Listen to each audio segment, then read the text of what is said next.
سے جہاں سے ہمارے بیورو چیف احمد خان کھوسہ کی رپورٹ کے مطابق ڈی پی او مظفر گڑھ کی ہدایات پر ایس ایچ او تھانہ رولانوالی چودھری شاہد رضوان مہوٹا کی بڑی کارروائی، متحرک ڈکیت گینگ کا خاتمہ کر دیا۔ 6 سابقہ کرمنل ریکارڈ یافتہ اشتہاری ملزمان سے بھاری مقدار میں اسلحہ برآمد کر کے دفعہ 402/399 کے تحت گرفتار کر کے حوالات میں بند کر دیا۔ ایس ایچ او تھانہ رولانوالی نے اپنی پولیس ٹیم کے ہمراہ لالو چوک، موزہ ماڑہ غریبی کے مقام پر جنید، عبداللہ، لال خان، صدام، ثناء اللہ، بلال، عرفان کو گرفتار کر کے بھاری مقدار میں اسلحہ برآمد کر لیا۔ ملزمان نے اعتراف جرم بھی کر لیا، جبکہ گرفتار ملزمان ضلع ڈیرہ غازی خان کے مختلف تھانہ جات میں بھی مطلوب ہیں۔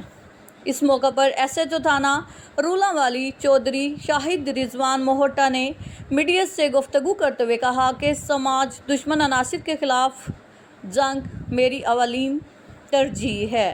انہوں نے کہا کہ تھانہ کی حدود میں جرائم کے خاتمے کے لیے دن رات کوشاں ہوں۔